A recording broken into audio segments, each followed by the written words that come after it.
We're back from another mini hiatus. It's your boy Young Raz coming live from where I often do, Queens, New York. This is the Draft Season Podcast. I'm here with my player partner, Sean 5K. Talk to. Ah man, it feels good to be back, Raz. I'm not gonna hold you, my G. You know what I'm saying? We had to take, you know what I'm saying? We got a lot of shit going on in our lives. So, you know what I'm saying, support us if you can. We're gonna bring you guys this great content. But you know what I'm saying? This week one of the NFL season. You know what I'm saying? It felt splendid. It felt spectacular. You know what I'm saying? Just spending 10 plus hours on Saturday and Sunday just watching football. But you know what I'm saying? We just here. Also, we have to talk about, you know what I'm saying, crazy weekend, New York sports as well. Subway Series was, you know what I'm saying, it was a zoo in Citi Field last night. You know what I'm saying? Shout out to Cisco Lindor. I don't know where all that power was for that first half of the season, but he is back. But yeah, that was a raucous environment. But yeah, man, but we here to talk about some football today. So you know what I'm saying? We're gonna try to get in and get out. You know what I'm saying? We here Monday afternoon, about an hour before Monday Night Football, about to slide through this week one recap stuff. So I mean, Raz, we could go wherever, but what's on your mind? Where you want to go with this? So we're gonna start with obviously we're gonna start with the Subway Series just because, as I've said on this show numerous times,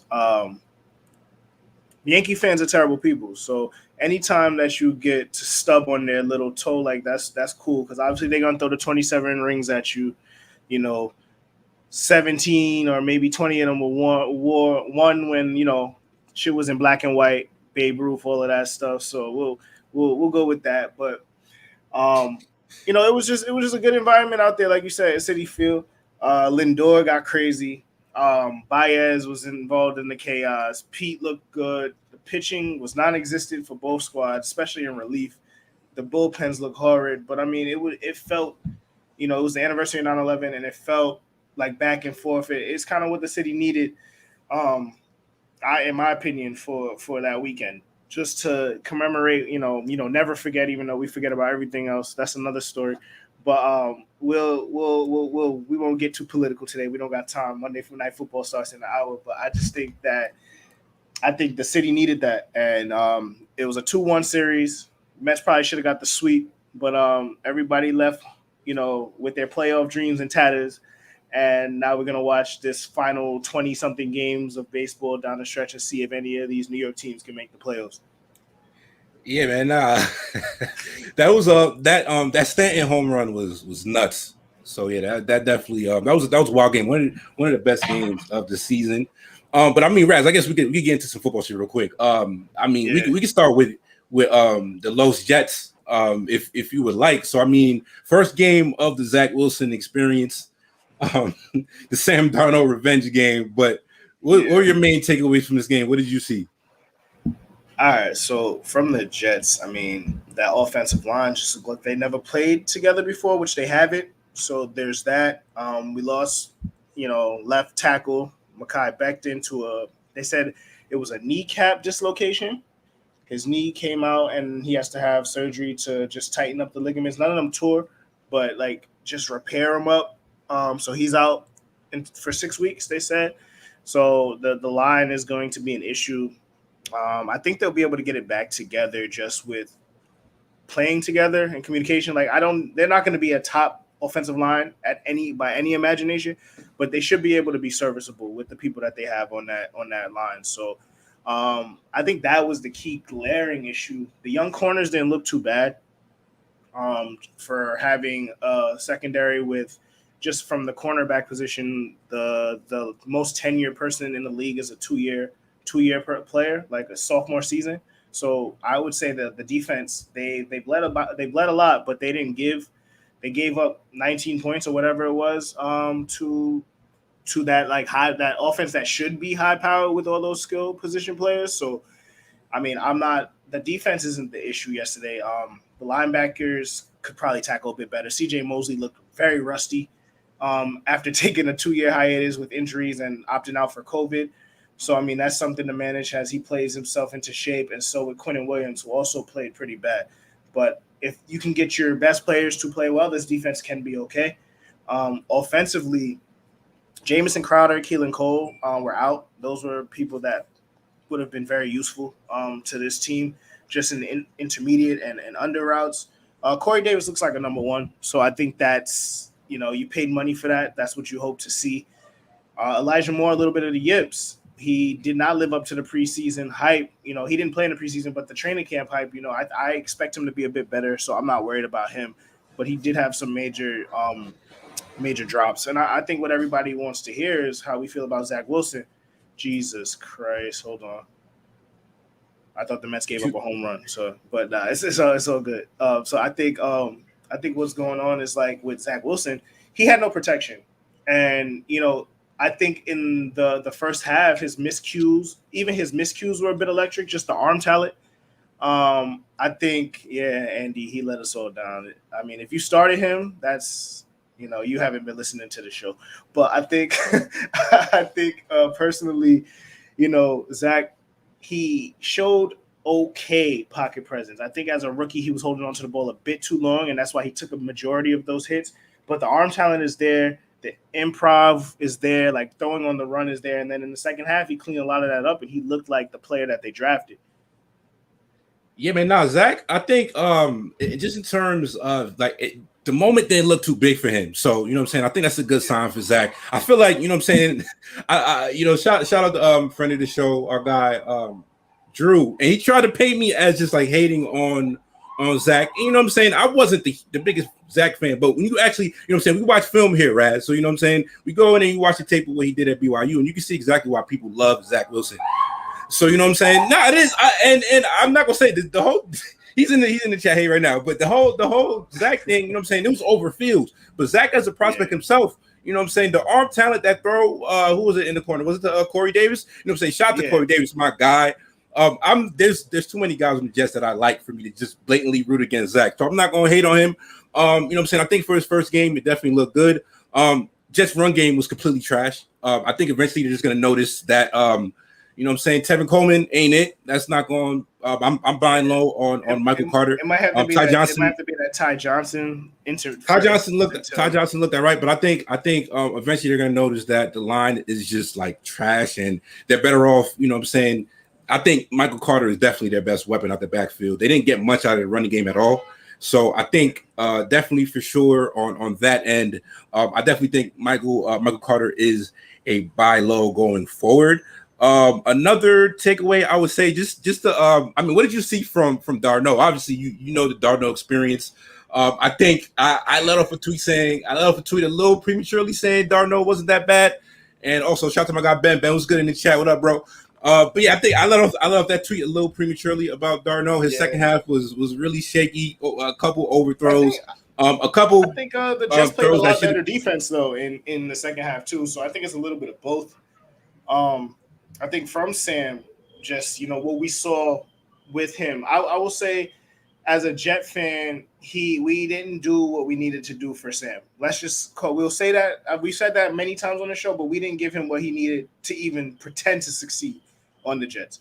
So I don't think by any stretch of imagination he's going to be a top 10 quarterback at this point, but he has the potential to be above average and win you some games. So. With the skill position players that he has right now, there's no reason why he shouldn't see some success. And I think that's what we saw yesterday. Like DJ Moore makes things a lot easier. Like having that connection with Robbie Anderson again makes things a lot easier. Christian McCaffrey, your best friend. Like he had like 98 rushing yards and receiving yards. Like, I mean, 21 for 98. 9 targets, 9 receptions, 89 yards, 27.7 PPR points for CMC. If you got him, like and, we did an auction and CMC with $1,000. My brother paid $400 and $1,000 auction draft. yeah. What did you do? The Becton injury definitely sucked as well. I think just like they got some guys with the offensive line that could be decent, but and so this does not become an hour and a half pod. We can slide on. Obviously, I think any other takeaways from the Panthers. I mean, I think DJ Moore, just a stud. Fantasy wise, yeah. Like DJ Moore, you gotta look into that. CMC, obviously, that we don't have to talk about that. Robbie Anderson is going to with this team. I think they're gonna like last year. He had a good year, but I think they're gonna air it out just a bit more because they had that connection, and he should be single covered. with with DJ Moore and just Christian McCaffrey there. Like, and then in terms of fantasy on the Jets side, Corey Davis, start him. Hey man, I think Stay away from the running backs. As a huge Corey Davis fan, I think he's out of here, man. I think like if you drafted him as wide receiver 4, I definitely think he's in that flex weekly consideration. I think the connection with him and Zach looked really good. Yeah. Denzel Mims had 2 snaps, if I believe, on top of my head. 2 snaps, 1 catch and like 50 yards, bro. Like I was just like, what I think. So yeah, man. I don't know what's going on there. I continue to be. I mean, whether it's right or wrong at this point, I think there's talent there, but it doesn't look like that's anything imminent. So I mean, yeah, just moving on a little bit more. What game you wanted to go to, Raz? Oh, we can jump straight into the Seahawks Colts. Fantasy wise, Russell Wilson, still very much Russell Wilson.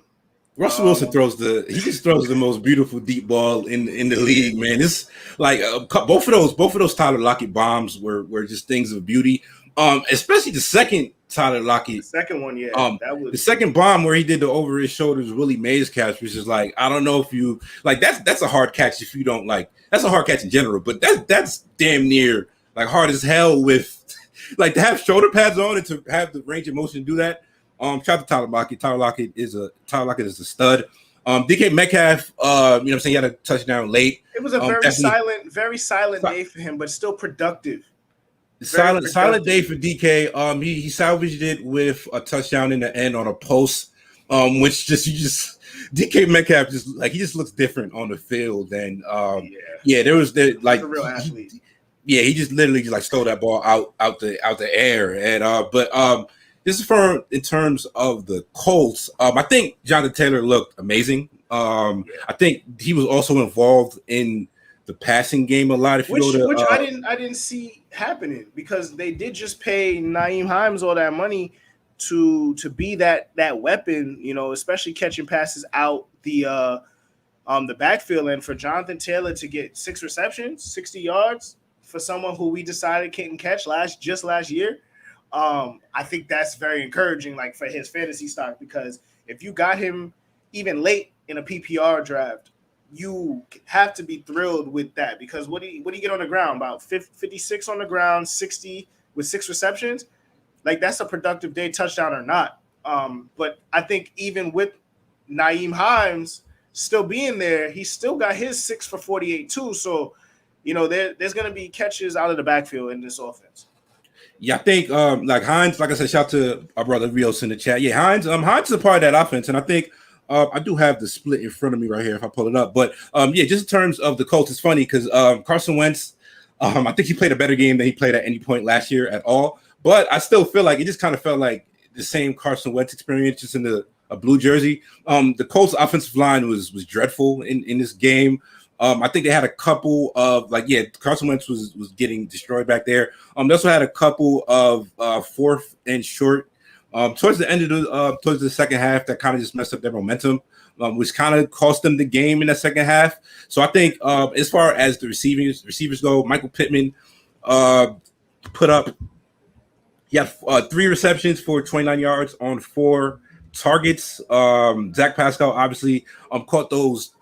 He caught 2 touchdowns. I don't know how is that going to continue going forward. But I do think that second route that he ran for that second touchdown, basically that sticking up play. He put a move on that play. But yeah, he was pretty damn good. I think Zach Pascal, that was a beautiful route that he ran on that second touchdown.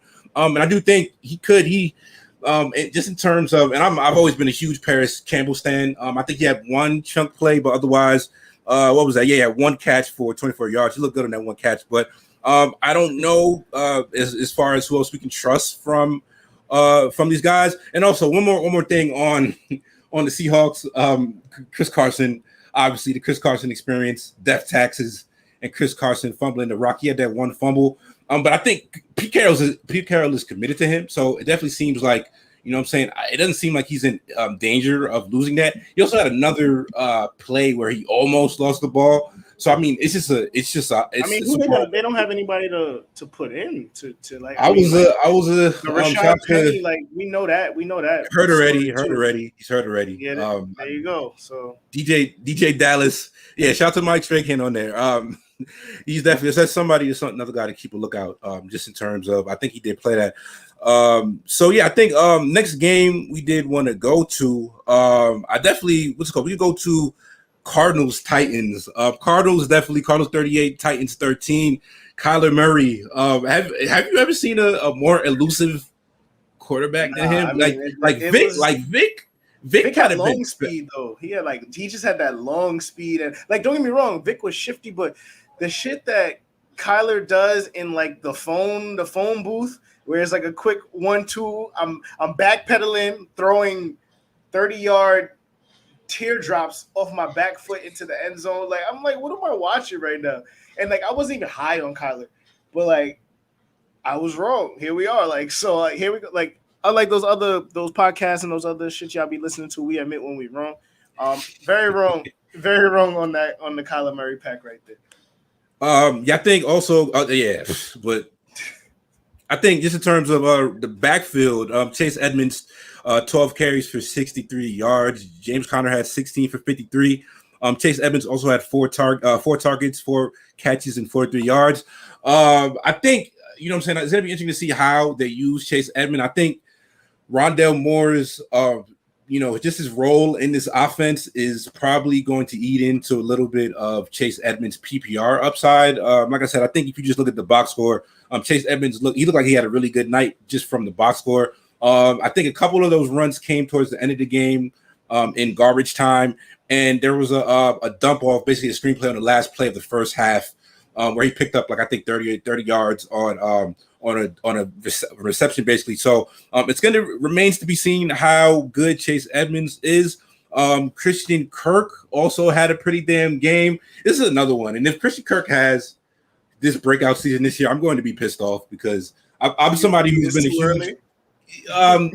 I've owned him, like I've been in every year except this year, basically. That's like I don't know if I have Cordero Patterson. I'm like 9 years too early. Yeah, we could call it the 2020 Corey Davis Memorial Award. But yeah, I think that second touchdown catch that Christian Kirk had, another over the shoulder grab, was extremely impressive. And then obviously Nook, DeAndre Hopkins, start your studs. That guy is amazing. I still think somehow he's underrated. I think he's just so good that people don't even talk about it at this point. But yeah, Nook is nasty. Going on to the Titans, and it was a very disgusting game for them. Derrick Henry, 17 rushes, 58 yards. Like James Conner. Yeah, I mean, and that's the funny thing. I think I'm not exactly worried about Derrick Henry. I think, you know what I'm saying, I don't foresee the Titans finding themselves in these situations too much going forward. And I think even he should have probably scored a touchdown in this game. I think he had in that second quarter, I think he got 2 goal line basically stops. And I think basically there was one play, I think it was JJ Watt, I believe, that took him down. But yeah, man, I think from this game, also just going to the receivers, AJ Brown and Julio Jones both had underwhelming games. 8 targets for AJ Brown, 4 receptions, 49 yards. He did salvage his night with a touchdown in the second half. Julio, 6 targets, 3 for 29.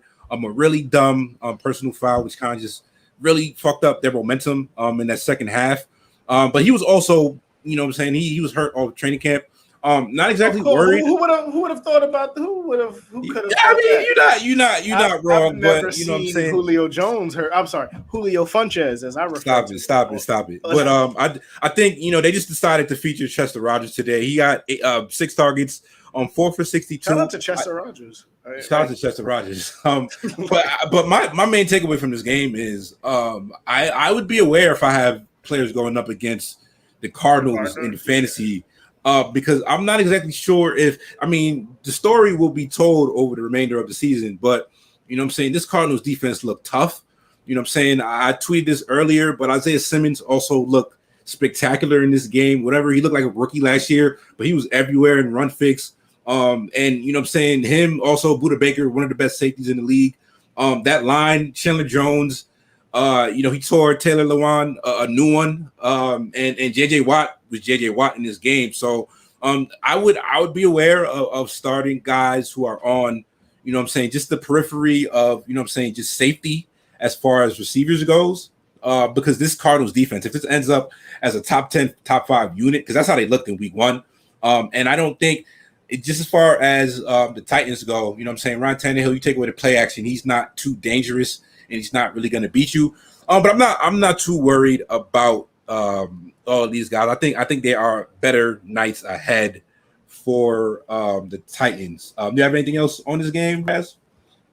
Nah, I mean, it was one of those games that, if you were betting on it, you probably lost some money. And secondly, I don't think the Titans are going to be this bad all year. I do think you should be able to restore some faith in, obviously, Derrick Henry. A.J. Brown salvaged his day, but I think he's proven that he can be a number one. I would be worried about Julio. I mean, I know you aren't, but I think also Fursker is somebody who I pegged for a better season. So he can't block, so that seems to be an issue with him being on the field for most of the plays, but we'll see what happens there. But I mean, if you have your Cardinals, start them. Do not start AJ Green and go from there. All right, so I think next game we can move on to what do we have here? All right, so 49ers Lions. This was that was must see TV. I don't know if I would call it must see TV. No, not at the beginning. But no. Yeah. When it got to the witching hour, you're like, hold on. This was definitely a witching hour special. Jared Goff is in prime. He was horrible in this game. This is like he's gonna be a backup in this league in 3 years. Bro. He only threw one pick, and when I went through and rewatched his game this morning, he probably should have had 4 or 5. There were a couple other just head scratching throws from him. He threw the ball 57 times. But fantasy, it doesn't really matter. It's just about the points. And he put up 25 fantasy points. So what I'm saying, they all look the same in the box score. So I mean, good luck with that if you are behind the proverbial 8 ball and you need a starter, in a bye week or something. Hold your breath and basically just pray to the gods that Jared Goff gives you there. Jamal Williams definitely was a huge part of this backfield. 9 rushes, 54 yards, and a touchdown. He also had 9 targets, 8 receptions, and 56 yards. So 25 points in PPR leagues. DeAndre Swift also looked like a damn stud in this game. That he is. I don't know if it remains to be seen what occurs going forward with those rumors that came out from Reddit. But I did a couple drafts towards the end after that story broke, and I was a little skeptical of taking him. But DeAndre Swift is a stud. He put up he had 11 rushes for 39 yards, but the passing game usage is really what you love to see here, particularly in PPR leagues. 11 targets, 8 receptions for 65 yards and a tutty. So he gave you 24 points in PPR. So you love to see that. DeAndre Swift, I'm a fan of the talent, and I'm not upset of it. Some people might look at the fact that everybody's sharing backfields at this point. So Jamal Williams, if he's getting this if this this equal game script, similar game script, I should say, to where the Lions are down a lot and they have to get back into the game, he's going to, and he got a lot of early work as well. So he was part of the game plan. So I'm definitely saying if you have Jamal Williams, he's definitely going to be in that. He's probably in, just because of the dearth of trustable running backs, he's going to be in that flex range. And if you have, injuries or any buys, definitely in that RB2 range. TJ Hockenson, 10 receptions for 97 yards and a touchdown. Man, I think the connection with Goff and him is going to be pretty good. I will say I'm on Ross St. Brown, 4 targets. He played a lot, so I would say just about for his usage going forward, we should see some good stuff. My last takeaway from the Lions, somebody who I was a big fan of that I think looked great in this game, and I would like to see get involved in the passing game a little more. Quentin Cephas, he made a couple ridiculous catches. He had a nasty toe grab on a 2-point conversion. And also the touchdown grab he had was nasty. Wisconsin guy, shout out to Matt. But yeah, he also, you know what I'm saying, somebody keep an eye out just in terms of this team. They passed 57 times. So it's going to be targets to go around for this team. Jimmy Garoppolo, 17 for 25, 314, and a touchdown. You know what I'm saying? Stats do lie. I don't think he looked that good. He looked like Jimmy Garoppolo. Raheem Mostert, him getting hurt in the first quarter. That's just something that, you know what I'm saying? I have 0 shares of Raheem Mostert. 0. It was a great. I just didn't trust him to stay healthy, and I don't trust him to stay healthy. I do have Trey Sermon stock. Oh I don't my! know what the hell's going on God, there. bro! Oh, that was probably the most surprising. You know what I'm saying? I think scratch of the day. Kyle Shanahan is, you know what I'm saying? He's one of these genius types. So, you know what I'm saying? He's always going to go with his, intuition and what he feels. I think how he actually evaluates running backs, I think he could tell who could play. Elijah Mitchell came to the game and, he looked explosive. He popped on film. Eli Mitchell, I should say, he's somebody who I definitely, just watching him, he's one of the last backs that I actually did watch, just prepping for actual, you know what I'm saying, when we were doing our fantasy stuff. He ran a 4.35 40, and you know what I'm saying, there was a lot of speed, man. There was a lot of false speed in this combine, I would say, but he popped off screen. And I do think he showed a lot of elements that I think, should be able to play. He showed pretty good contact balance and just elusiveness. Jermichael Hasty is another guy who I've been a fan in, just in terms of, dynasty. And he's somebody who I think he's another guy who, Kyle Shanahan definitely knows how to pick backs, which makes the Trey Sermon pick questionable. But shout out to the homie Scrit in the chat. He asks, should I be nervous with my Brandon Ayuk pick? Put up a goose egg when San Francisco had 41 points. Shout out to Deebo Samuel, 12. Deebo, University of South Carolina, great Gamecocks. 12 targets, 9 receptions, 189. That 80-yard bomb, that was a questionable throw to say the least, but it worked out at the end of the day. But how do you feel about Ayuk, Raz? Like, would you be concerned right now? So, Soretta, I'm going to let you know right now. That's my bro, Soretta, switching lanes. I'm going to let you know, bro, you should be concerned. I didn't understand the Ayuk super hype coming into this season. I do have him in a few dynasty leagues, but, I mean, with Kittle, Deebo, and the way that Shanahan loves to run the ball, I don't know how many targets there's going to be, especially if Garoppolo is still going to be QB, right? Maybe you get Trey Lance in there, and that may open things up for him. But the way that Shanahan runs his offense, they're going to run it very heavily, a lot of zone run, and they're going to take shots with Deebo, and Kittle's going to be that underneath guy and that intermediate guy when they need a big play. Like, I don't see where he gets his carries. Like, I mean, his targets. I mean, how many targets did he have yesterday? If we're none, maybe 2. I don't even see him. He's not going to be in the box score because he didn't have any catches. But I'm just like, I don't remember him showing up even just watching the game. Like, I watched the 30-minute version of it this morning because it's just one of those games that I missed. I saw the end of it, but I wanted to see just the beginning, and he looked very like 0 on the screen. Like, he was a 0 in your box score, and he wasn't making a difference on the field either. So, I mean, and especially Deebo getting 200 yards, like, it's going to be tough. I don't think Deebo's going to do that every night, but him and Kittle are going to alternate big receiving games, I think. So it's always an issue when Trent Sheffield was getting more just snaps than Ayuk. I think he only played 26 snaps in the game, so that usage right there is an issue, particularly if you want to go just about the rest of the usage on the offense. I think there are rumors that he was dealing with the injury, so I do think that possibly could have done with something why they didn't want to just unleash him. The thing about this is Deebo was damn good and damn set his health, and Ayuk was really good last year. And this is not to take away from what he accomplished last year, but Deebo was in and out of the lineup for a lot of that. And even though Ayuk really did finish the season well, they didn't really hit at the same time. So I do think it is a question that remains to be seen just in terms of usage. I think if you have him, you know what I'm saying. I think if you have a better option, if you took him in those mid rounds, if you have a flex spot, just to see how the next couple of weeks go, I'd be interested in that.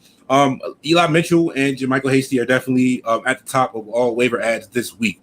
Moving on to the next game, let's go to Jacksonville for a sec. Jacksonville definitely lost to the Texans 31-27. The first game of Trevor Lawrence's career. 3 touchdowns, 3 interceptions. I think it was a lot of good. It was some bad from Trevor. I do think there's more of an adjustment period for him than I think the public might. I mean, I don't think anybody expects Trevor Lawrence to fail. But I do think just in terms of the offense he played in college, which was a very, the Rich Rodriguez gimmicky offense. Like it was a lot of, easy stuff for him. But some of the throws to me were just ridiculous. I'm not worried about him at all. Some of the bad throws really looked bad. Now going into the backfield, Urban Meyer is a lunatic. It seemed as if Carlos Hyde was the feature back for this game. They were giving him. They basically used James Robinson as the third down receiving back. You know what I'm saying? Joe Douglas, make the call. I think as a talent, you know what I'm saying, James Robinson showed last year why a lot of the stuff that he earned that himself by making guys miss, getting extra yards, running tough. He did that himself. But I do think this might be one of those situations to where he's just not Urban's guy. And, you know what I'm saying, it does seem like Urban is playing favorites. And, you know what I'm saying, just the usage of week 1, I would be really worried about James Robinson going forward. They were down in this game a lot. And most of James Robinson's usage came in the second half. And a lot of it also was, like I said, the passing game. Getting into the passing game, just to look at the Texans, the Jaguars' actual receiving threats real quick. You know what I'm saying? DJ Chark, 12 targets, 3 receptions, 86 yards, and a touchdown. Marvin Jones, 9 targets, 5 receptions, 77 yards, and a touchdown. My guy, Viska Shenault, Laviska, 9 targets, 7 receptions, and 50 yards. I think DJ Chark is the receiver to own in this offense. I think he has the highest upside. A couple drops, a couple bad, inaccurate throws from Lawrence, but I just think if we're just talking about the big play threats, we saw him get the 41-yard touchdown in the second half that really put him over and saved his fantasy night, to be honest. But I just think he's going to get those valuable downfield threats. The guy ran a 4.3. Chark is a big play threat. I think Laviska is going to get a lot of, you know what I'm saying, the underneath. I think Laviska is going to get a lot of targets, man. He's going to be – I think there's going to be a lot of targets to go around his offense. I think Marvin Jones is also going to be pretty safe. It might not be a pretty, you know what I'm saying, watching the game, but I think, you know what I'm saying, just look up at the end of the box score, and I think all these guys are going to have, you know what I'm saying, I think they could all expect around maybe, you know what I'm saying, like 7 to 9 receptions each for them, which is not a bad split. But also joining us on the show, my guy Matt has definitely popped in. We needed him to give us some of our Packers insider. Also, we haven't had Matt on the pod since he got his, you know what I'm saying, his promotion. You see how you doing us now too. You know what I'm saying? He got a polo on. He looking real John Gruden man. On. You know what I'm saying? Hey, bro. That's a good thing for you. Appreciate. Congratulations, brother. So you guys know how much I enjoy coming on here and the love that kind of we all throw around to everything that we're doing in this crazy media industry. So yeah, cool stuff. But I'm glad I could pop on for a little bit in what's been a crazy week otherwise. Well, first, let the people know. Let the people know what happened. Like, let them know who we talking to now. I was promoted from weekend sports anchor to sports director at my station. So that's a sports director. You feel me? That's yeah. You see, that's why he threw on the polo today. I'm not on the clock right now, but I just came from work, and that's what I got to rep. You know, most of the time when I'm on here, I'm not working, but now I can hop on the pod on my dinner breaks because I make the rules. So there you go. that's a Troy Polamalu leap over the line of scrimmage for job description. But yeah, shout out to the brother Matt, man. Definitely check him out. He does great stuff, man. So yeah, I think moving on to the Texans real quick before we move on. Tyrod looked decent. About the Jaguars, I mean, that's a team where the game script is going to be negative very often, and those PPR points are going to be available quite frequently. Did you hit on, I know this is a bit of a sleeper in deeper leagues, Shaughnessy, their tight end, he ran a ton of routes I saw yesterday. I'm not sure how many targets he got, but he was on the field a good amount. Yeah, he got 8 targets. He got 8 targets, 6 for 48, 10 and a half. Leagues, who knows? Yep. I mean, that team has scared me the entire offseason because of everything we've heard of Urban. Carlos Hyde is now in a legitimate job share with James Robinson, which is just disgusting to think about, but that's the Jaguars. That's the Jaguars for us. So, I think, moving on to the Texans, like I said, Tyrod looked, decent for Tyrod standards. I think the offense, shout out to my guy, Brandon Cooks. Brandon Cooks had a great game yesterday. I went back and watched his game. He had a couple ridiculous downfield, just like mossing them type of plays, which he really just went up and got it, which, for a shorter guy, Brandon Cooks, for somebody that wasn't, you say he only run, short routes, Matt. Those weren't short routes. I don't think I've ever seen him make those jump ball catches that he made yesterday, though. Those are two of them. Those were contested. Yeah, those were definitely contested. Mark Ingram had basically like the least impressive 26 carries I've ever seen. Most of those came. I don't know when the Texans will ever be up 2 scores in the second half again. So I think Mark Ingram is going to be a priority add for some, but I wouldn't blow a bag on that. I think Philip Lindsay had a fumble early, which might have done something to that. David Johnson seemed to be the receiving back over there. But yeah, I think there's not much. You guys have any last takes on this? I mean, I don't know. It depends on health. I think that not that any of them are guarantees to stay healthy. I would probably bank on Philip Lindsay a little bit to stay healthy over David Johnson. And like you just hit on, and like we said with the Jaguars, the Texans' game script is going to be negative quite often. So there's going to be a pass-catching back that's going to eat. Over the course of 16 weeks, the back I still want is probably Philip Lindsay, but it's 17. Well, it's 16 weeks fantasy. Hopefully. But it's probably still Philip Lindsay, but this is another team that, other than Brandon Cooks, I probably don't want any parts of it all. All right, so we saved this for Matt coming on. Matt, you are our Packers insider. You covered this game. You were at the press conference and everything. The Packers got drubbed 38-3.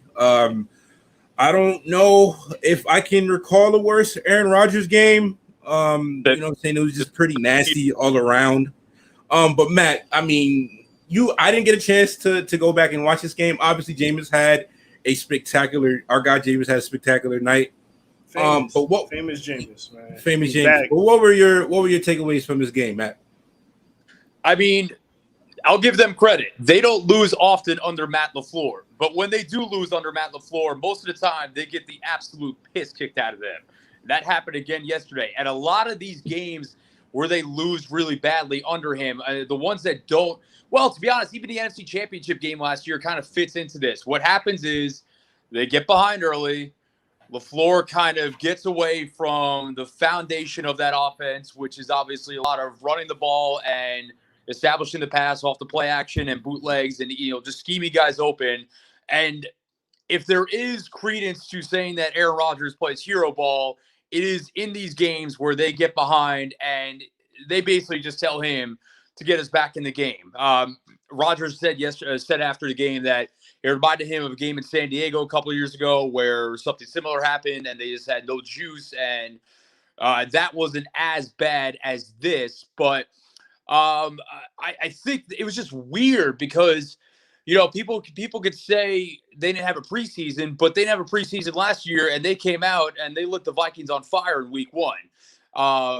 And the defense, maybe there could be some credibility to that because they have a new defense coordinator, new system under Joe Barry. But the offense, I mean, it's a lot of the same guys from last year. It's a little bit of a new look offensive line. They couldn't really get much going at the run game. the pass protection wasn't as good as I think they would like. But I mean, Rodgers said after the game he thought the protection was pretty good, and LaFleur said that early on, especially the protection was pretty good. I mean, obviously, right now they don't have David Bakhtiari, who is maybe the best left tackle in football, and they lost Corey Linsley, who was first team All Pro at center last year. But yeah, it was just weird. I mean, they got smoked in the trenches on both sides of the ball. The Saints pretty much did, especially the Saints offensive line, basically did whatever they wanted. But the common denominator seems to be, like I said, they get behind early, they get away from their script, and they're not good at playing from behind. And then also, Rodgers talked about how the Saints played a two-shell coverage under Dennis Allen. And I know that is a look that the Vikings gave them trouble with the second time they played last year. They beat the Packers at Lambeau because they said, if you're going to go against a two-shell defense, you have to be able to run the ball. And when you get behind early, it's tougher to stick to that script. So, I mean, yeah, it was a beatdown. Worst loss of Rodgers' career. Worst week one loss for them since 1970. First time that they have not scored a touchdown in a game where Rodgers started and didn't get hurt since Halloween 2010 against the Jets. So, yeah, I mean, this was an all-time bad performance in the Rodgers era. Ultimately, I think they'll be all right. But obviously, with everything that happened this offseason and with them not playing any starters in preseason, as far as feeding into the narrative machine, it's not what you want. But ultimately, I think they're too talented. I think LaFleur is too good of a coach to not get this turned around eventually. But, yeah, I mean, it was real ugly. There's no doubt about it. I think just in terms of, Aaron, it seems like Aaron Rodgers' favorite word that he loves to hit people with in press conferences is just relax, which is kind of funny. But that was his takeaway. I think just the whole team didn't play well. Aaron Jones only got 5 carries for 9 yards. Aaron Jones, only 2 targets. Do you think that was just I mean, what did you take? What do you make of that, Matt? Like I said, when they get behind, LaFleur often gets away from running the ball. And he said it post-game. That's something that, to be honest, that hurt them in the NFC Championship game last year because even when they were down 3 scores in that game, and they came back, obviously, to make it a one-possession game. Yeah, he was still gashing them. And they didn't run the ball as much as they probably should have given that situation. So he'll be fine. I think it was a game script thing, and like I said, LaFleur gets away from the run a little bit in those situations, but I think he'll be fine. A.J. Dillon actually had a couple of pretty nice carries early yesterday, and then he kind of got not totally phased out, but obviously as far as pass catching backs go there, it's going to be Jones pretty heavily getting those reps instead of him. But no, I mean, fantasy-wise, I think he'll be fine. Devontae was the one player that, I mean, it was underwhelming, but he still put up, 10? Seven targets, 5 receptions, 56 yards for Devontae. Definitely better nights ahead. I mean, real quick on the receiving core, I think Randall Cobb had 1 garbage time target from Jordan Love. 2. So, okay. And yeah, that came late. MVS wasn't a great day for the agenda, Matt. There was a couple really nasty routes, one that led to the interception. Where he just pulled up lame. He just it was just the connection didn't see there. But the way they use MVS is the actual interesting part because just in terms of air yards from week 1, I have air yard leaders from week 1. He was 4th in the entire NFL for air yards with 156, behind only CeeDee Lamb, DJ Chark, and Tyreek Hill. So I mean, you know what I'm saying? I think MVS, there's worse, last receivers on your bench that you can definitely use. I don't think he's not the most consistent receiver, but there's a lot of talent there, and there's definitely better nights ahead. I don't know. I think that's about it for this game. I don't know if you have any last takes on this, Matt or Raz. I mean, go ahead. Yeah, just on the Saints end. Oh yeah, we didn't even talk about the Saints. Jawan Johnson. Jameis loves the tight end. Loves throwing to the tight end, especially in the red zone. Jawan Johnson, 3 targets, 3 receptions, 21 yards, 2 touchdowns.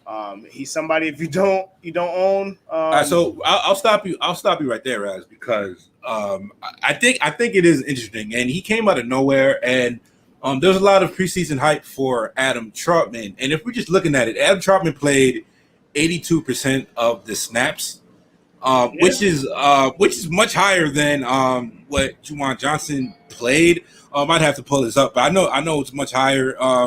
And he had a 30% target share, and he basically Juwan Johnson scored twice on 3 targets. So I just think it's, you know what I'm saying, I do think and the catch that Juwan Johnson made in the back of the end zone was where he mossed. I'm not sure which defender it was, but that was a beautiful catch.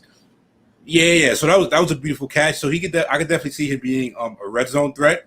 But it is something to keep an eye out. I don't know if this was just a 1 week thing or they're going to expand his use going forward. But I do think Trautman has a role in that offense, and Jameis does love the tight end. So that is something to monitor in week 2. Yeah, continue, Raz. I still think, given the snap percentage, the target share, the routes run, I still think I'd rather have Trautman, because with Johnson, if they're going to use him like that, you're basically, and it might not be a bad dart to throw, but you're throwing a dart that he scores 1, maybe 2 touchdowns. But if he does it, then obviously that floor is incredibly low. Disappointing day for Marquez Callaway, who might have been the most hyped up, kind of under the radar receiver coming out of the preseason. I think he had 2 catches, I want to say. Yeah, one catch, 1 for 14, 2 targets. Yeah, which I'm not saying Chris Hogan sighting for him, but it was still disappointing. Yeah, go ahead, Raz, go ahead. No, I was just even going back to the Juwan Johnson thing. I think, with Jameis, I've noticed just even in his career in Tampa, like he finds people that he trusts and he'll keep going there. So I think that's my thing with Juwan Johnson is that he's found something. He's found someone that is like, he catches the rock. And Jameis, we know, is not scared to throw it. So yeah, I think obviously you can own either one, but I think you want the one who in the red zone is going to get the targets. Obviously, I think Trautman will always have a higher floor than Johnson, but I think Johnson's ceiling is higher. Callaway, I don't know what to make of what happened, but I mean, the game was also a blowout. They only threw the ball 20 times, which makes Jameis throwing 5 touchdowns even more impressive. And so, yeah, I think definitely, I think even Kamara only had 4 targets. He only had 3 catches for 8 yards. They just kind of didn't need to use him in that way, especially as the game proceeded. So definitely better nights ahead. Got a lot of. Yeah, I was about to say him. He played in that Latavius Murray role, and he looked all right. He was definitely they made him a part of the game plan. Definitely even before the game got completely out of hand. So I do think he might have definitely one of the most important handcuffs in fantasy if you're just looking at it, if you are a Kamara owner or just somebody looking for some possible, just a lottery ticket. But yeah, I do think that will be that for that game. Shout out to Jameis. Jameis was going way too late in drafts, especially even after he was announced starter. So I do think Jameis has, comeback player of the year potential. And if you waited on quarterback or if you're in a 2 quarterback league, Jameis definitely has league winner potential. If we see a new and improved Jameis, sky is the limit. So yeah, going on to my favorite game of the afternoon, the 1 o'clock slate, which was the Bengals and the Vikings. The Bengals pulled that off 27-24. I will start with the Vikings because I have some shit to say about the Bengals. But Kirk Cousins did his Kirk Cousins impression. 36 for 49, 351 and 2 touchdowns, pardon. Kirk Cousins did his Kirk Cousins things. Like I said, I don't really have anything extra to add. There's definitely a couple. It was 2 passes I remember that come to mind that probably should have been intercepted. So he was lucky on that. Dalvin Cook, 20 attempts, 20 rushes, 61 yards, and a tutty. He also had 7 targets, 6 catches for 43 yards. Dalvin Cook is a stud, and he also has running back 1 potential. And I think as well, Justin Jefferson, not a bad night. He's not going to kill you. Nothing too crazy. 9 targets, 5 for 71. Couple deep balls that they missed on that they could have connected on that definitely could have changed the complexion of his night. But you know what I'm saying, you're starting Justin Jefferson if you have him. Adam Thielen, what's up? I said Jefferson was like a half yard away from a touchdown too. It actually looked like a touchdown on the field, but they called it short. Yep. Yeah, it did. I thought it was as well. Adam Thielen, that MAGA connection he has with Kirk Cousins, definitely is strong. 9 receptions for 10 yards, two tutties for Thielen.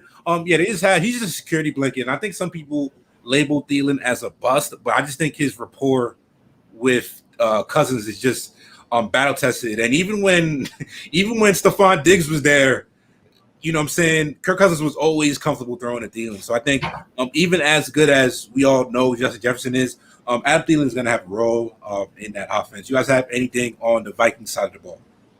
KJ Osborne, whoever that is, he played a lot of snaps yesterday. Yeah. I would say pick it up right now, but it's something to monitor. And I think that Jack Conklin looks like tight end 1 there. They traded for former New York Jet bust Chris Herndon. He didn't play much yesterday. So, and Conklin ran. I think Herndon was exclusively used in 2 tight end sets and did not run that many routes. There's a lot of run blocking stuff. So Conklin could be an interesting dart to throw at tight end. If I know in one league I have Mike Gesicki and Hunter Henry, which I don't know if you guys hit on that game, but like I'm definitely kind of starting to evaluate options. We haven't got to the Gesicki. I actually didn't end up with any Gesicki in any leagues, even though I was high on him. But that didn't look great. He was barely playing, and they actually had other tight ends in there. But we'll get to that game momentarily. Raz, you have anything on the Vikings then? Nah, man. Dalvin Cook's Dalvin Cook. As long as he's healthy, you start him. Yeah, Kirk Cousins, one of those guys. You didn't draft him high, or you drafted him at all, but he's definitely a streaming option most weeks. Depending on who the offense is going to be. The defense they're facing, but like Kirk Cousins has those weapons. Dalvin can catch. Justin Jeff, Adam Thielen, like Kirk Cousins, he's always going to be a safe streaming option. Let's get to the I think there's not much. There's not much else to say about the Vikings. Let's get to the fun part. Bengals starting 1-0. Mild surprise, but it's finally Joe Mixon season. The 1 year I'm out on Joe Mixon, bro. Hey, man, yeah, this is I don't fade talent. The offense, it was just, and I think even last year, a lot of I'll get to Burrow in a second. And I'm a huge Joe Burrow fan, but last year they were in a lot of just completely negative games because we were coming from behind, and there's going to be that this year as well. But this was a pretty moderate game script where they stayed pretty balanced. 29 rushes for Mixon, 27 throws for Burrow. And I'm a huge Joe Burrow fan. I didn't see any lasting effect of the ACL injury. He looked pretty comfortable. Another reason why you just ignore training camp fodder, because there was a lot of noise coming out of Bengals camp, which leads me into Jamar Chase, because there's a lot of lunacy that goes on just fantasy Twitter in general. And I swear sometimes I'm just taking crazy pills when I just see some of the takes that I see. And you know what I'm saying? Jamar Chase put up one of the best seasons for a collegiate receiver that we've seen in a while. And it wasn't a fluke. And like I said, film don't lie. If you watch the kid, Jamar Chase is not a speedster. He's not slow, but he's not John Ross fast. He's not Jalen Waddle fast. He's not one of those, like guys that's going to blow you away. And I think, the fact that, and the funny thing is, Raz, I think if you would have asked me any point before the last couple of weeks of before the season, I would have said I'm a little iffy. My stomach, I'm a little off on Jamar Chase ADP wise and where he was going. I wasn't too interested in taking him there, especially with the offense is going to be, the target's going to be spread around in the Bengals offense with T. Higgins, who's a monster, 5 targets, 4 receptions, 58 yards in the tutty for him. His rapport with Burrow also seemed great, I should say. And Tyler Boyd, who didn't do much, 3 for 32 and 4 receptions. But going back to the Chase, he's a technician, and like even if you watch on some of the plays, he was getting separation at the line of scrimmage, just getting off. So I think that was just like the best actual sign from him that all of the rust on him was gone. And just actually talking about it, the fact that people used 5 preseason targets to use that as a reason to fade Jamar Chase, that was idiotic. That's poor, just process. You know what I'm saying? There's a lot of variables in the fantasy football that you can't control. A lot of coaches are lunatics, and they're going to do crazy shit that we can't foresee. film don't lie though. Jamar Chase has showed everything that he showed at LSU, which just makes it comical. So yeah, man, he didn't give you the 2-week, buying period that Justin Jefferson got last year.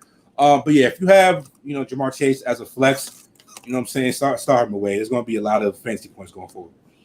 I have him and Higgins on one team in a 10-team league, but that's going to be kind of interesting to try to figure out week to week which would I play, or can I play both of them? Because in theory, depending on week who they're playing, I think they both can give you production. I mean, yesterday they both scored touchdowns, and if you had one in a receiver spot and another in a flex, man, it probably worked out all right. I started Higgins, I had Jamar on my bench, but yeah, I think both of them are pretty viable. Like you said, Raz, I mean, Mixon looked great. Super talented guy. I thought he was going a little bit too low in a lot of drafts, like early 20s. I think that he deserved, just based on talent, to be right up there in that kind of mid-teen spot, depending on the format of your league. Probably fading Tyler Boyd a little bit. Not that he's not good, but now I just think that with better days ahead, I think. But he was third, just on target share. Jamar Chase, like I said, he was on the field for 90% of the snaps. Only player that played more was Burrow, and he's the quarterback, obviously. So, Raz, any thoughts from this on the Bengals side? I'm a little concerned about Tyler Boyd.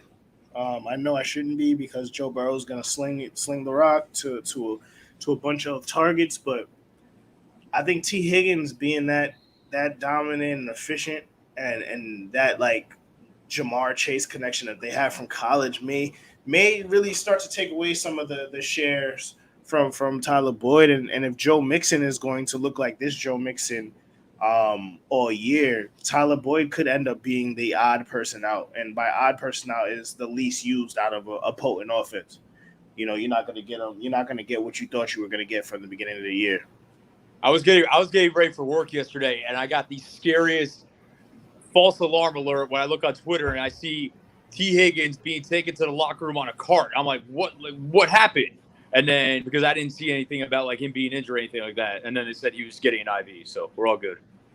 Yeah, I mean, I will interject to say that Gladys Knight just sung the national anthem in Vegas, so they're really trying to kick it off in a grand fashion out in Vegas for the regular season. Man, they had Carlos Santana performing. We did see Carlos Santana for the first preseason game in Vegas too, and Carlos Santana had that shit jumping. I'm not gonna hold it.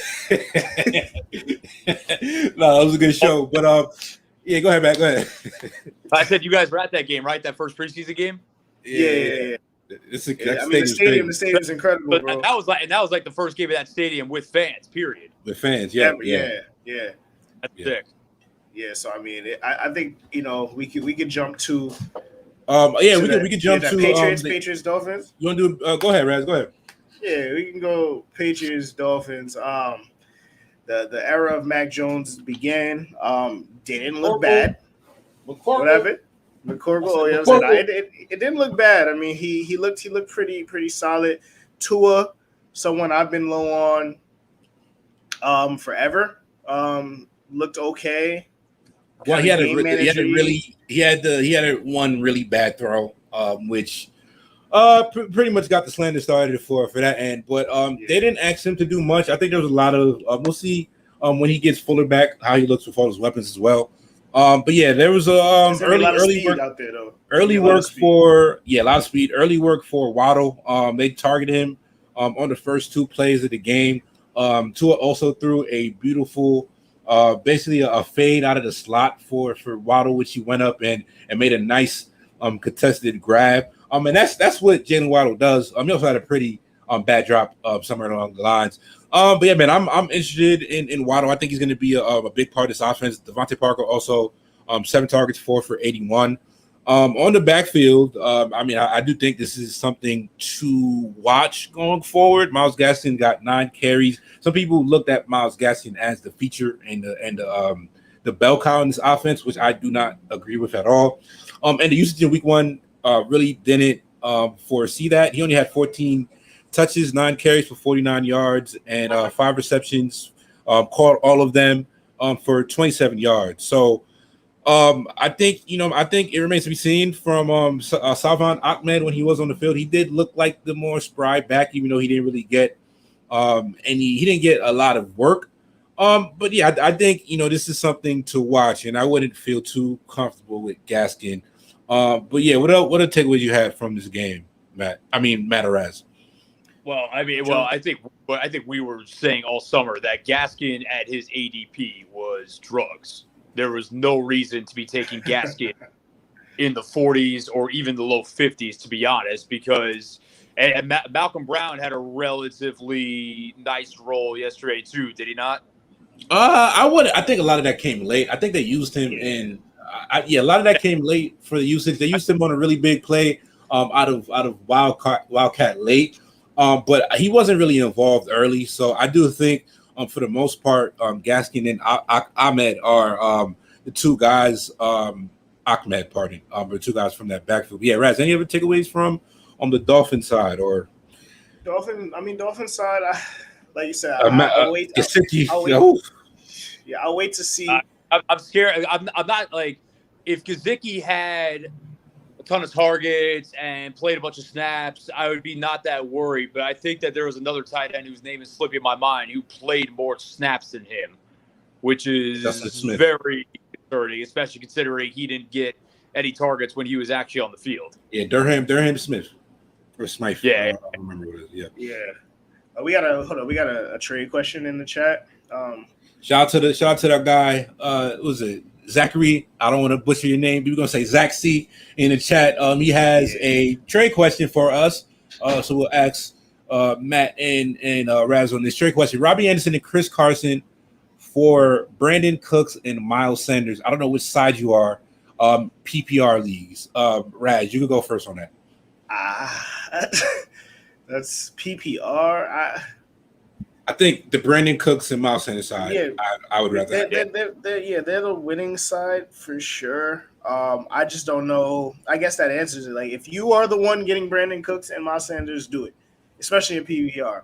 Brandon Cooks is going to get more targets than Robbie Anderson. Robbie Anderson is going to be the third fiddle and going to be utilized to stretch the field. Brandon Cooks, if not concussed, still very good, it seems. So I think I think you should use that. Miles Sanders does not fumble as much as Chris Carson. So I think you start there. I think, you go with those two. If you are the Brandon Cooks, Miles Sanders side. If you are the other side, maybe like Robbie had the one touchdown that salvaged his night, but otherwise he wasn't involved too much. Let me see you pull it up before I just talk out of my ass. He had three targets. Yeah, 3 targets. And he only had one catch for 57 yards in the tutty. So I kind of think that's his role as just a downfield guy. Obviously, CMC is the number one passing threat on that offense, and Darnold had no problem dumping it down to him, which he shouldn't. And then DJ Moore is second. So he said he would be getting Sanders and Cooks. Marshall got a lot of targets yesterday too. Yeah, I would accept that, my guy. I would definitely accept that. Hit accept right now. Yeah, before and I think we're getting. I don't know if you have any last takes on this game, Matt Raz. On the Patriots side, Jonnu Smith, tight end to own. He looked good there. Damian Harris looked good. Damian Harris is a number one back. We finally have one. That fumble late that basically cost him a chance to win the game. Like, does he end up in Belichick's doghouse? But Ramondre fumbled as well, so I mean, it might be on even. Are you going to go to Brandon Bolden? Like, what? Or JJ Taylor? I don't think so. So I think, hey man, Bill Belichick is a lunatic. I wouldn't. They were giving James White carries at the end of that game, so like if Bill Belichick got to find somebody that's not going to fumble it, he will. I think the Patriot pass catcher that had the best game too was Nelson Aguilar, and I think that might be a bit of a flash in the pan, but I mean, you're just living a very risky life, I think, starting him week to week, but we'll see. Yeah, Jacoby Myers also didn't look bad. Got the most targets on there. And yeah, Mac just looked solid, man. I would say and Matt, we did the Mac Jones breakdown, and we went in and we watched the tape, and like my takeaway wouldn't be that I came away thinking Mac Jones wasn't a good quarterback prospect, just not one that was worthy. He just wasn't number 2, bro. Yeah, or the number two pick. He wasn't supposed to go number 2. Oh, number That's three. It was it. number three. They traded up to 3. So Yeah, 3. Sorry. so yeah, I think and Mac Jones, he was just solid. They didn't ask him to do too much. The arm strength isn't elite, but his anticipation, his feet work in the pocket is also it's more advanced than a rookie. So not too bad for that. I think James White might also get himself back into fantasy consideration as a possible low end flex now that Cam Newton is unemployed. But yes, we can move on to the next game that we do have on the docket, which is the Eagles and the trash ass Atlanta Falcons. Quick takeaways. We get lightning round this. So Raz, we can start with you. Takeaways from this game. Russell Gage stock down. Mike Davis stock down. Matt Ryan stock. We'll see about that. I mean, Mike Davis Who's the last one? They got kind of work. Who's the last one, Raz? Matt Ryan, of course. Oh, I mean, yeah, that was that. Yeah. I mean, but I just don't see. I don't see them having the ability to run as much as they want to because they're going to be down. I don't see I know Mike Davis filled the CMC role. CMC role pretty good last year. But were you really drafting Mike Davis for his rushing ability? I don't think University of South Carolina, great. Yes. I think the counterpoint to that, Raz, is they might be better off trying to run the ball more. Like, even if they're down, that defense stinks. They're probably better off trying to keep the defense off the field as much as humanly possible. So that's just one side of it. I do think as far as Mike Davis goes, he's as a lead back, he's not in terms of making guys miss, he cuts really strong. He does these jump cuts to where I wouldn't say it's elite, but when he plants that foot in the ground, he will make guys make that first guy miss on a consistent basis. And he had 21 targets 21 touches in this game, 15 carries for 49 yards, 6 receptions, 6 targets, and he had 3 receptions for 23 yards. I think he is. Cordell Patterson is there. So, Mike Davis was targeted more. I do think Wayne Gallman is going to have a role in his offense, and they're going to run it more. So that's one thing. Calvin Ridley, 8 targets, 5 for 51. Better days ahead. Had one play that I would say that Matt Ryan just missed him on. That probably should have made his day look much better. I'm going back to Mike Davis. He also did have a nice, I think it was a 20 or 30 yard screen pass that was called back on a Ridley holding as well. So that might have make his day look a little. Calvin had 3 for 39 on the first drive, and then 2 catches the rest of the game. It was really strange. Strange night, but yeah, the Falcons. That's that. Going over to the Eagles side. Hey man, I think Jalen Hurts looked awesome in this game. I'm not going to hold you. I think we knew about the rushing cheat code that he brought. Caveat is obviously the Falcons defense is a flaming turd ass, whatever. But yeah, it's pretty bad. So let's see him do that against a real team or a real defense first. But yeah, 27 for 35, 264, 3 touchdowns. Also gave you 62 yards on the ground. So yeah, man, if he keeps this up, and even if he plays like an average, if he's just not horrendous and he's able to make the passes he needs to make as a passer. You know what I'm saying? I think he could easily return top 10 QB value just because of the rushing cheat code that he's going to give you.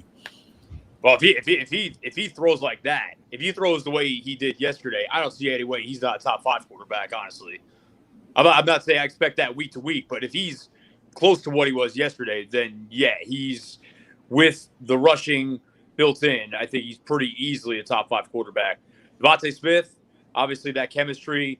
I feel like this is something that we're starting to pay attention to more and more, but that built-in chemistry between college quarterback and receiver, then translating to the NFL. I mean, Devontae made an immediate impact yesterday. What do you have? I think 6 for 70-something and a touchdown. So, that's someone that you're going to want to play most weeks.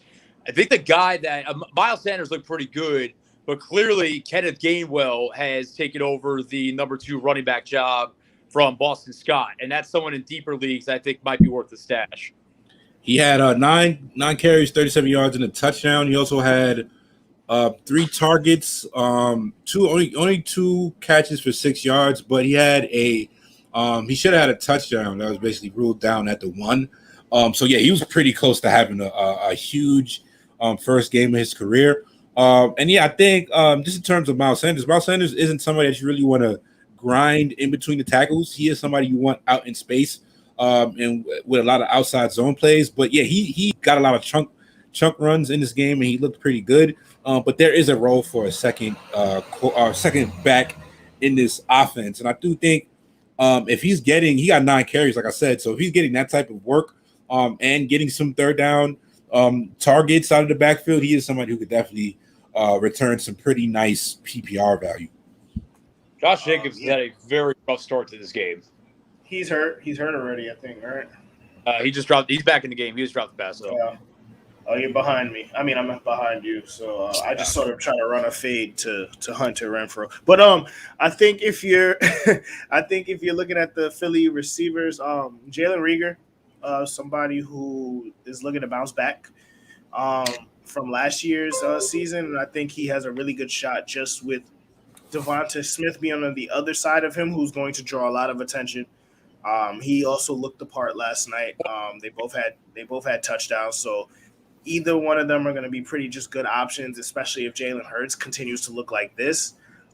Goddard, clear tight end 1 there. Hurts has seen his days there. And yeah, I think just go ahead. That count a little bit closer than I thought it would be.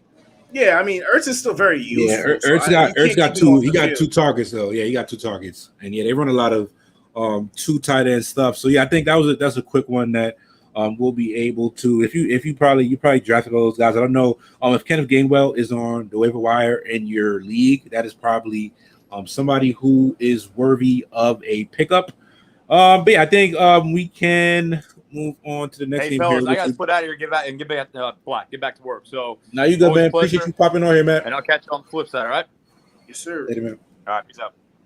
All right, yep. So we gonna shoot through these final games in here real quick. So I mean, we go to Steelers Bills. Raz, what were your takeaways from that game?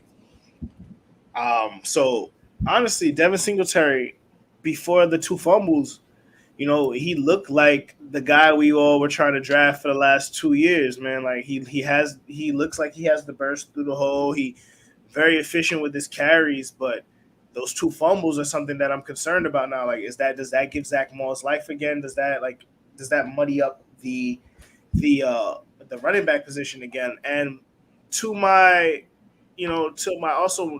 dismay, we know that the Bills are going to be an air it out team. With Josh Allen, Josh Allen is just a freak athlete, and you want the ball in his hands as much as you can have it.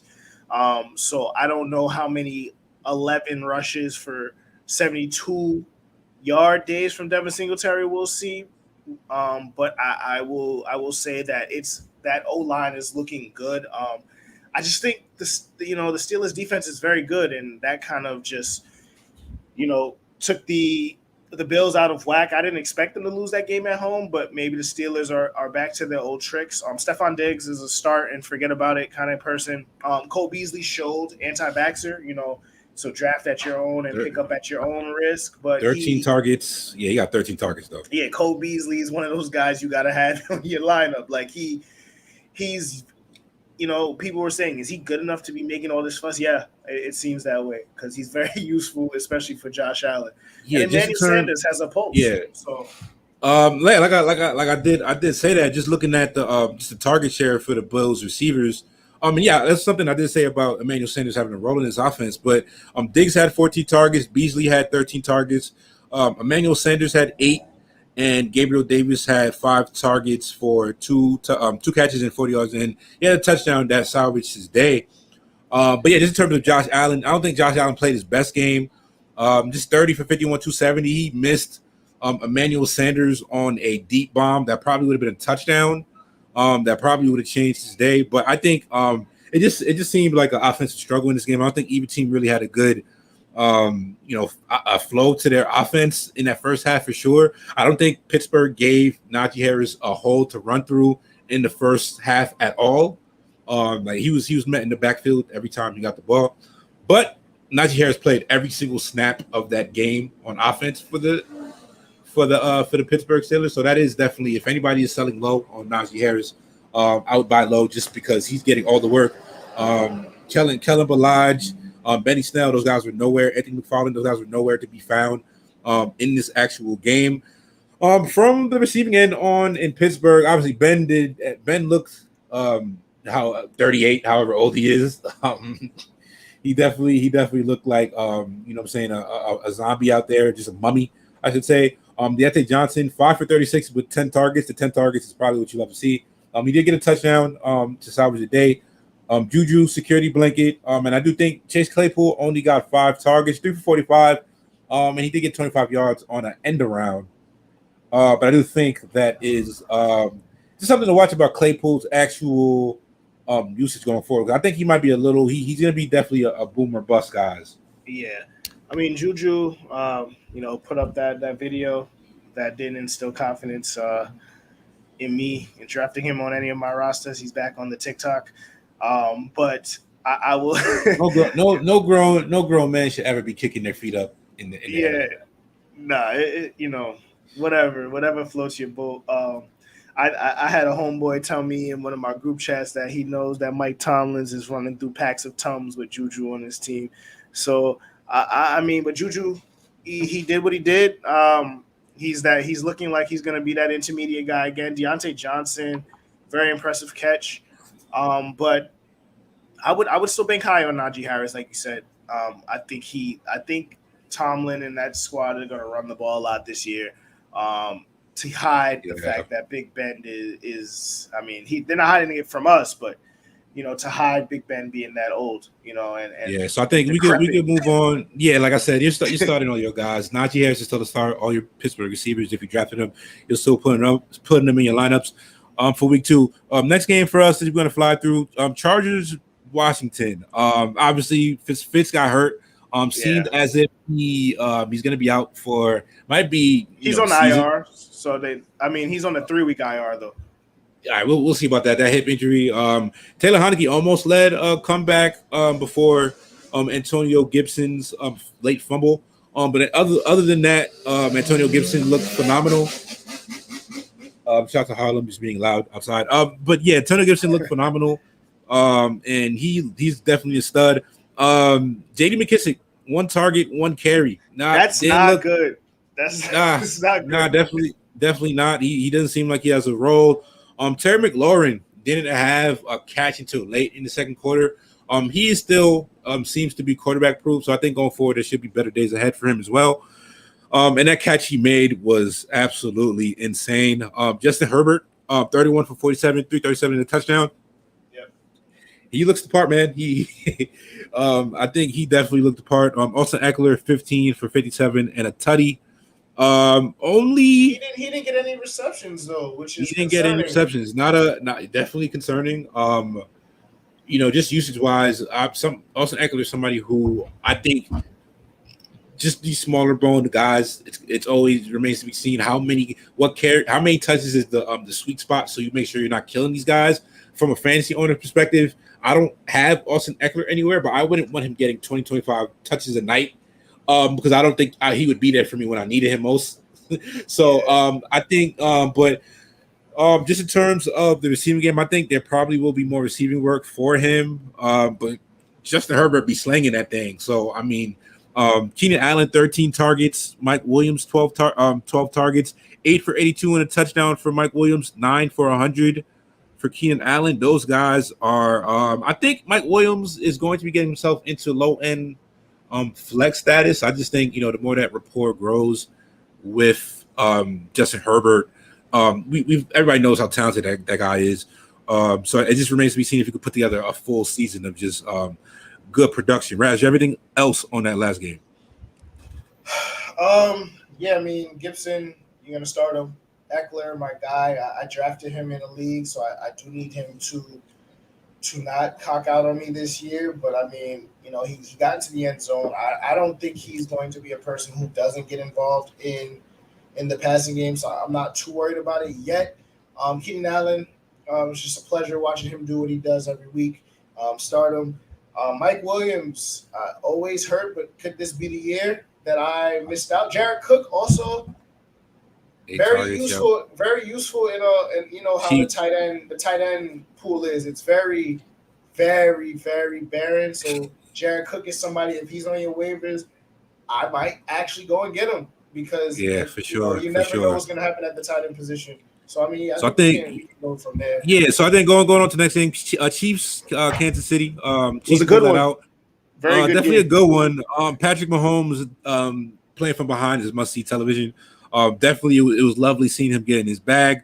CEH looked meh, I would say. Only 3 targets. The receiving work just hasn't been there for CEH, and that's kind of where you want to see him going, especially because it seems as if the Chiefs only have one good receiver in Tyreek Hill, plus Kelsey, who's definitely their second guy. But if you drafted CEH, you got to hope to get some more passing work going forward. Tyreek Hill, 11 for 197 and a touchdown. That guy is a game breaker for sure. 15 targets. Kelsey, 6 for 76 and 2 touchdowns. Obviously, you took the guys in the first, second round. You are starting those guys. OBJ was a late scratch in this game. Baker didn't play bad. Just couldn't pull the dub out for them. I continuously will continue to laugh at people saying to fade Nick Chubb. Nick Chubb is just money in the bank. 15 for 83, 2 touchdowns. If he gets 17 to 18 touchdowns this season, wouldn't be shocked. Kareem Hunt salvaged his night with a touchdown. He's a flex play. Anthony Schwartz, one of these guys to keep an eye out. He got a lot of targets. We'll see how OBJ coming back handles that. But yeah, I think that'll be that game. Oh my God, I don't even want to talk about the Giants. I might have to do that on another episode. Jason, the redheaded Jeff Fisher, Jason Garrett. They threw the ball. We can record again this week and really talk about what's going on with that. That might be a therapy episode. The Giants stink. We have to hit Ezel up too because Ezel is very sick to for sure. We're gonna Daniel Jones can't take care of the ball. Saquon basically they let him go in the third. So I don't think I think that's a good sign for either short week this week. Giants play on Thursday, so it'll remain to be seen. Man. I think the snap count might be on there for him again in week 2, but I think week 3, if Saquon has another meh week 2, I think that's going to be a buying opportunity. And I think week 3 is going to get his bell cow status. Teddy Two Gloves, he played all right. He didn't look bad. He definitely looked better than Drew Lock. Melvin Gordon. That's not hard. That's not saying much. The Red Sea parted for Melvin Gordon on the 70-yard run, which basically ended the game. Javonte Williams out-snapped him, out-carried him. Better days ahead for Javonte Williams ahead. Get well soon. Jerry Jeudy, 7 targets. He was looking the part before he got hurt.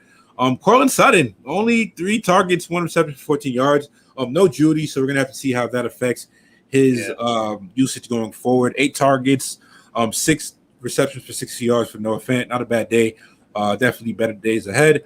And last game that we'll touch on Chargers and Rams and Bears.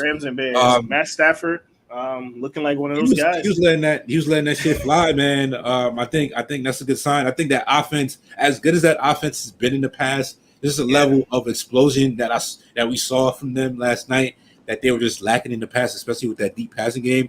Robert Woods, I think there will be better nights ahead for him. I think he's just too good of a receiver. I think he gets open too much. He did salvage his night with a touchdown late. But Cooper Kupp did definitely seem like the favorite target for Cooper Kupp. He looked great yesterday. Like looked that phenomenal. connection is incredible. 7 for 108 on 10 targets for him. Van Jefferson, my guy, 2 for 80 on that 67-yard bomb that he caught.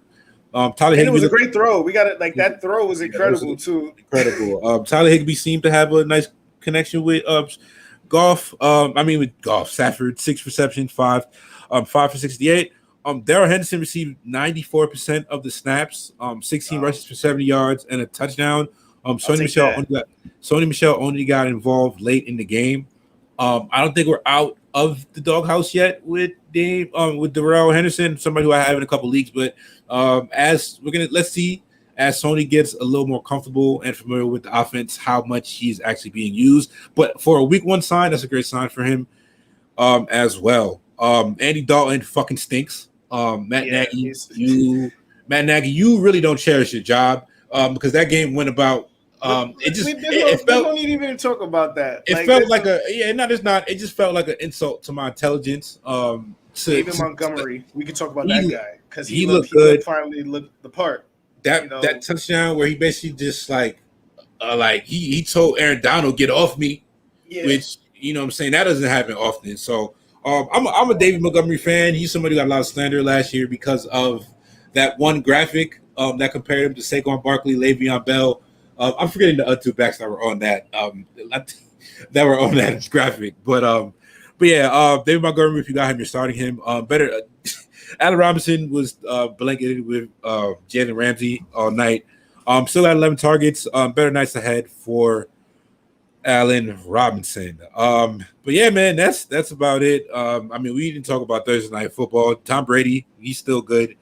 Dak Prescott, he's good. Dak looks great. Better nights ahead for Zeke, I think.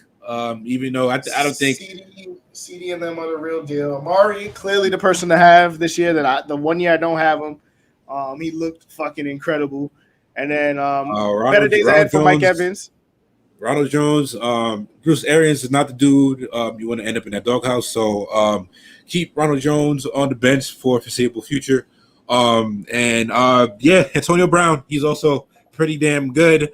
Chris Godwin, he's also good. Gronk also 8 targets, 8 catches, 90 yards, and 2 touchdowns. He seems to be a usable tight end on a week-to-week basis. But Raz, I think we made it to 86 minutes on this, a little longer than expected, but I think we've done worse. A shout out to everybody rocking with us in the Periscope. You know what I'm saying? Definitely support the boys. We do be there's a lot of outside life stuff that might keep us from recording on a set schedule, but we will also make sure to make up for you guys on that in the future. Raz, any final thoughts, final takes, final things you need to get off your chest before we get out of here? It's overreaction Monday. And I think you just got to stay the course with some of your teams. There are some teams you need to panic on, but I think you got to give it a week and see how that goes. Fantasy football is a long but cruel season, so just stay the course and we'll see what goes on, man. Yeah, man, take us out of here, bro. All right, bro. This has been the Draft Season Podcast. It's your boy, Young Raz, signing off.